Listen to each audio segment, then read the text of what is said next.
Este es el Spanish Chapter, escrito en rojo y luz, bailando entre días que no se olvidan, viviendo todo a plenitud, corazones despiertos, sueños sin fronteras. Bienvenido a la historia, bienvenido a Spanish Chapter.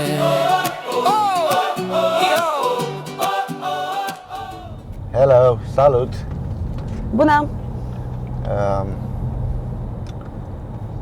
După cum bine știți, noi dorim să ne cumpărăm o casă aici în Spania, exact în zona unde stăm acum. Și acum mergem să vedem un apartament, cu toate că noi ne-am dorit o casă, nu un apartament, dar mergem să vedem. O să vă luăm cu noi, să sperăm că nu o să deranjeze pe doamnă că filmăm. Așa că ne vedem acolo. la apartament.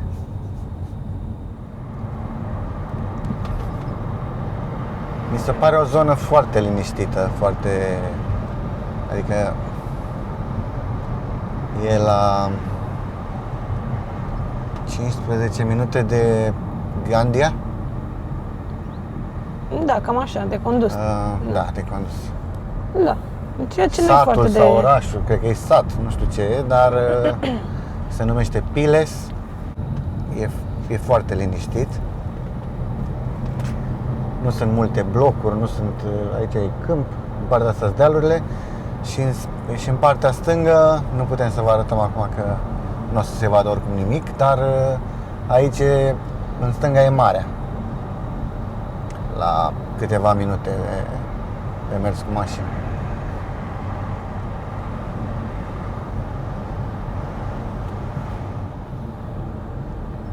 Oamenii de aici se ocupă, din câte observ, foarte mult cu agricultura.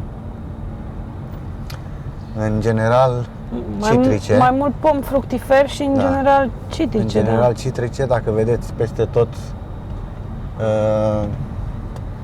și pe stânga și pe dreapta. Se văd mici pomișori plin cu portocale și arată foarte, foarte frumos. Să nu mai pom cu portocale. Uite.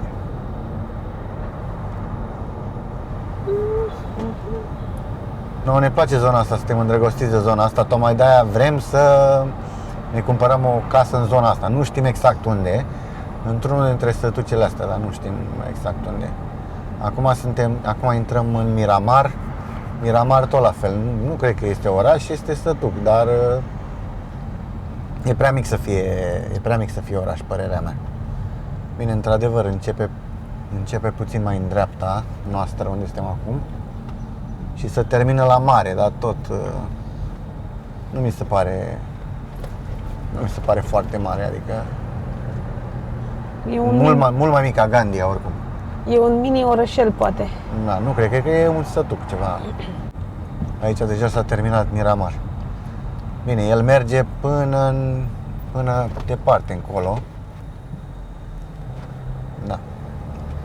Și următorul este Piles, unde mergem să vedem apartamentul.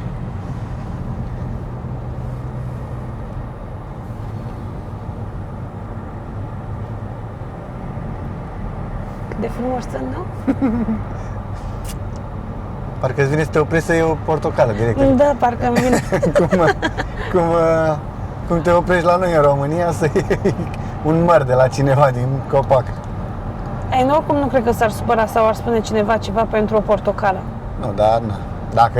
Dacă e împrejmuit, nici nu poți să mergi la om în curte, dar aici, uite, văd că sunt foarte mulți care nu sunt împrejmuiți sau sunt și pe afară, în afara gardului. Nu. Anyway. Ne vedem la apartament. Aici e strada și ăsta e blocul, undeva la etajul 3, dar nu știu care dintre ele, cred că ăla din dreapta. Am înțeles că a avut probleme cu infiltrația apei de pe acoperiș, dar s-a rezolvat problema. Da.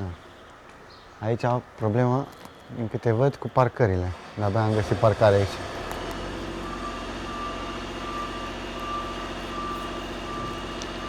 Bura? Și se și lucrează aici. Da. Vedem. Pare destul de curat. Pe casa Pare, scării. dar scările astea sunt foarte înguste. Sunt foarte înguste, da. Foarte. Ok. Well, the terrace is nice. Yeah, and you get the sun though. So it's going cloudy again. Do they have any? No, they don't have any utility rooms on the terrace there, do they? Like a cupboard, you mean? Yeah. Like a No, storeroom. No. storeroom. Storage room, yeah, no. Ok. Asta este holul care agentul ne-a spus că putem să-l dărâmăm peretele ăsta, că aici în spate este un Dormitor? un gen wardrobe. Ah, da. Și asta poate fi blocat și dărâmat celălalt. Așa. La fel Hai să mergem la și... început. Asta este un living room. E ok, adică nu e chiar mic, e destul de măricel.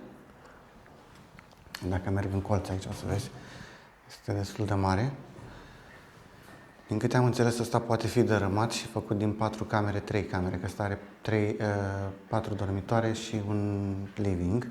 Așa, deci ăsta poate fi dărâmat, peretele ăsta și extins living-ul puțin mai mult. Așa. Și peretele ăsta, că poate fi dărâmat să Asta faci poate fi dărâmat, dar nu. practic tot open space. Da. Nu știu cât de mult poate fi dărâmat, că na. Și asta e o cameră, e decent size, adică are undeva la 3,5, 4 pe 3,5, ceva de genul pătrat. Aici este un balcon. E puțin scary, că aici sunt foarte înalte. De aici putem să vedem marea, nu știu dacă puteți să vedeți voi. Op. Se vede marea de aici. Da. Așa. Mergem puțin mai departe. Aici holul merge de aici, merge în formă de L, e ca un fel în formă de Z, că merge și se extinde și în stânga. Aici este încă un dormitor, unde v-am zis că ăsta poate fi scos și făcut zid, ca să spargem chestia aia din hol, că e holul prea îngust. Așa, aici mai are încă o geam care dă afară. Grădina nu avem grădină, este la casa din spate. Așa.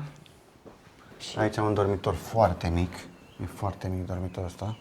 Păi chestia e că dacă le spargi pe alea două să faci dormitorul cu sufrageria, o sufragerie, dormitorul nostru va fi destul de micuț aici. Da. Unul dintre ele două. A, și mai este un dormitor. Aici e un cabinet.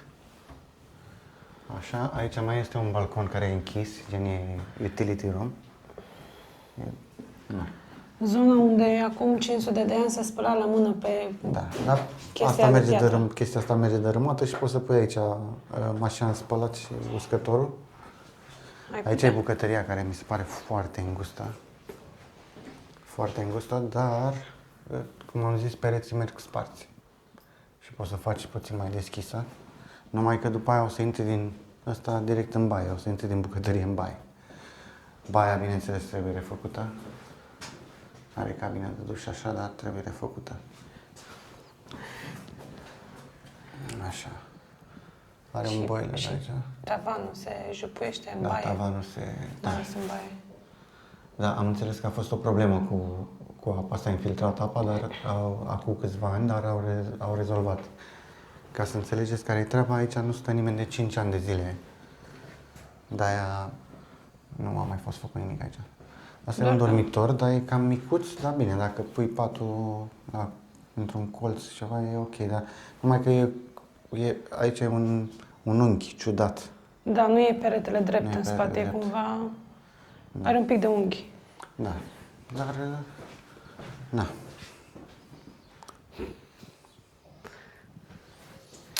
Da, nu e rău și la... Și cu aici crăpătura aia mi-a arătat mesajul de la alt vecin Da, aici este și zicea în mesaj că arhitectul consideră că crăpăturile astea sunt superficiale. Și că acum sunt în proces să-și ia certificatul, Da. nu mai știu cum se cheamă. Dar mie nu mi se par chiar... Na. Da. Și cam aceasta este prima casă care am venit să o vedem. Bine, prima de când ne-am mutat aici. Și aici am avut probleme tot la fel, dar după cum v-am zis, au reparat, au rezolvat problema. Din câte spun ei. Asta este, da. Au foarte multe living-uri aici, din câte văd. Păi dacă eram unele singure, în Da. 4 dormitoare și o sufragerie. Trebuie- Dar peste tot e crăpat. Asta e, Da, asta e e clădirea îngrijorător. foarte veche. Da, dar e îngrijorător așa. Da. Do you have idea when the electric was done? Or if I think they're the original. they are original, so electric needs done as well. Yeah. Okay. Vorbim în mașină. Tocmai am plecat de la casă, de la apartament. A trebuit să ne gândim. E un apartament cu destul de mulți metri pătrați, are undeva la 130 de metri pătrați, sau cât a zis? Da, Destul de poate da. măricel. Dar e foarte vechi, din câte am înțeles, tocmai a verificat doamna de la agenție și e din 1960 și ceva. Adică, 64. Da, este foarte vechi. Adică are 62 de ani, practic, nu? Dacă calculez bine. 64, 2026, 62 de ani, da. Da. Da, Da. e foarte veche și trebuie să mă ajuți. E foarte veche și trebuie să vedem Cu ce? ses. Ah, ok. Trebuie să, da, e foarte veche și sunt crăpați pereții, e la etajul 3 și nu știu ce să zic. Mi se pare, da, sincer să fim, noi am vrea o casă pe pământ, cu maxim un etaj, dar acum vedem. N-am vrea nici să ne grăbim, vedem. Filmează puțin mai în stânga, să uitați exact ce v-am zis. Oprește-te dreptilor, să vezi ce frumoase sunt. Uite cât de plini sunt pomișorii ăștia. Plin, plin, plin, plin, plin. Sunt superbi. Băi, e superbă zona ne place maxim. Tocmai de-aia vrem aici, în zona asta, știi? Te imaginează să avem o căsuță așa și cu vreo 10-15? Găsisem una, dar nu știu cât... S-a vândut exact tot la fel. Când aveam un noroc la case, cred că noi, dacă ne-am deschide o agenție imobiliară, cred că am vinde tot, imediat. De fiecare dată când ne hotărâm pe o casă și vrem să mergem să o vedem, gata, casa S-a vândut.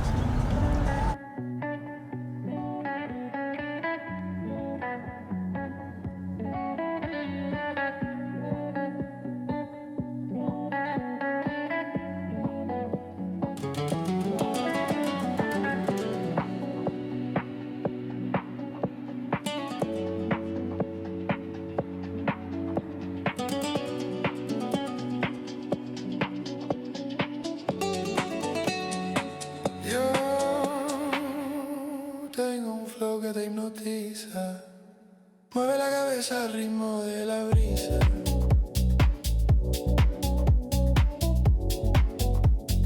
Mueve la cabeza al ritmo de la brisa.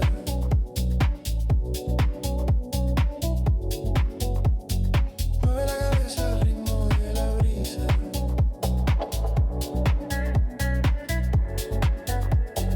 Mueve la cabeza al ritmo de la brisa.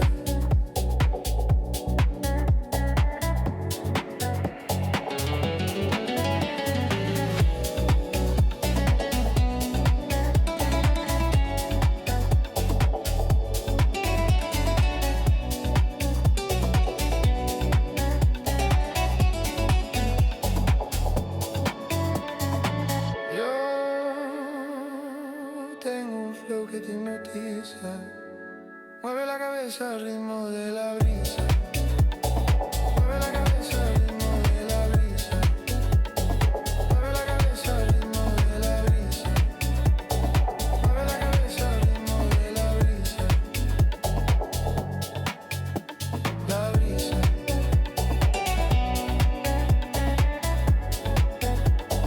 Mueve la cabeza al ritmo de la brisa.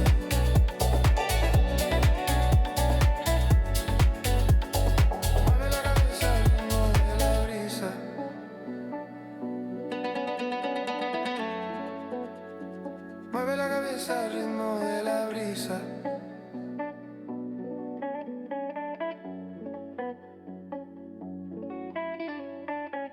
Acum ne aflăm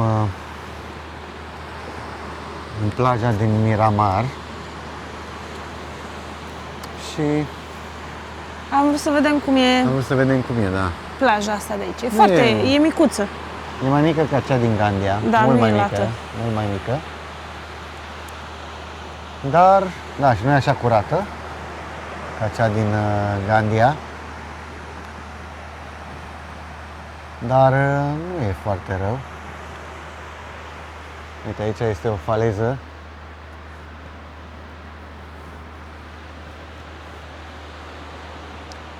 Dar imaginează să ai o casă aici, exact, să dai în faleză. Ți-ar place? Nu știu dacă mi-ar place neapărat. Pentru că Așa că mi-ar plăcea. pentru că iarna nu e chiar așa de plăcut să-ți bată tot vântul ăsta în... Direct în casă. Direct în și plus casă. că o să bată vântul, ți aduce nisip, nu poți să spui Da. Am observat de când suntem aici, am observat că noi stăm în prima linie, practic, acum unde am încheiat. care stăm oricum în este prima mai linie. departe decât sunt casele astea aici. Da. Prima linie la noi este de plajă. Distanța e cam unde sunt casele astea aici, unde sunt apartamentele astea. Da, cam Și așa. Și cu toate astea, da, vreau să zic că e praf pe da, balcon, da, și pe mașină, nici vreau să zic. da. Da, nu. Noi căutăm o casă să fie undeva la 25 de minute, 30 de minute de aici. Sau de plajă, în general. Sau de plajă, da. Nu de aici de locul ăsta, mă refer de plajă, da. Și vedem. Să sperăm că găsim ceva. Dacă închiriem, sincer, nu contează așa de mult unde închiriem. Până ne cumpărăm casă, nu contează unde închiriem, dar când ne cumpărăm o casă trebuie să ne gândim foarte bine în ce zonă ne mutăm, pentru că aia o să fie casa noastră, acolo o să stăm. Înțelegi? Da. Dar overall nu e așa de... Uite, stă aici, Deci un pescar. da, pescuiesc oamenii aici. Asta mai mulți? Unul. Da, sunt mai mulți, mai e unul mai încolo. Știi? Așa, și am observat că mai este și în partea asta, altă, nu știu dacă, nu știu cât de mult se vede, dar mai e cineva în partea asta, pescuiește.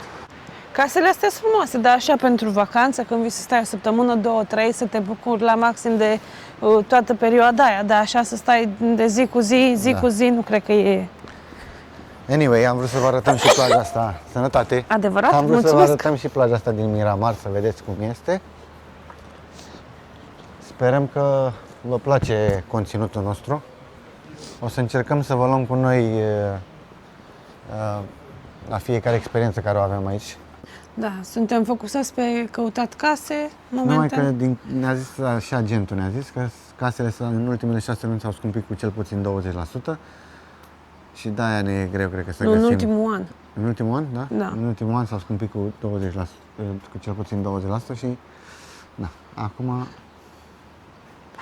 să sperăm. Să sperăm că vom găsi. Poate dacă ne îndepărtăm puțin mai încolo unde am vorbit să mergem, puțin mai spre munte, dar nu foarte mult, cum am zis, maxim jumătate de oră de aici, poate prețurile sunt mai ok. O să încercăm. O să ne extindem puțin căutările, acum vedem. Avem câteva case care le avem în listă.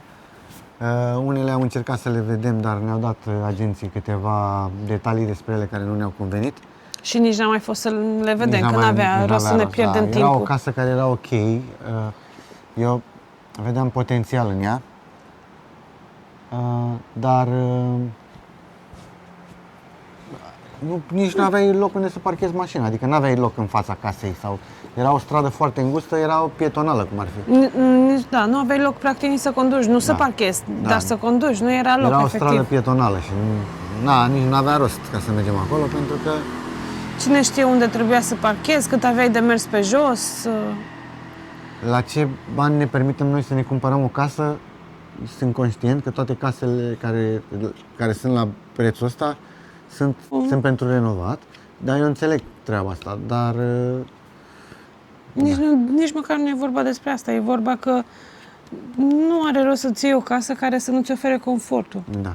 Nu vrei să parchezi la 1 kilometru distanță și apoi să mergi pe jos, printre străduțe și pe delușoare de dealuri, Da. ca să ajungi... Trebuie cât de cât să aibă niște chestii care noi ne le dorim. Da. Am dorit și o grădină, dacă se poate, dar am văzut că aici grădinile sunt mai răruțe. Sau dacă sunt grădini interioare, gen vecinul din spatele tău are gard, are zid, e casa lui. Da. Dar nu m-ar deranja nici asta, atâta timp cât ai puțin aer și pentru fata noastră, pentru Luna, să iasă puțin afară și așa. Și într-un fel e mai bine pentru noi, dacă sunt ziduri așa, pentru că n-are unde să fugă. N-are cum să sară gardul sau ceva. Da. Anyway. Anyway. Cam asta e pentru acum. Cam asta pentru acum, da. Ne vedem la următoarea- pescuit, presupun. Sau la pescuit sau la următoarea casă, depinde ce găsim prima dată. Da. La revedere.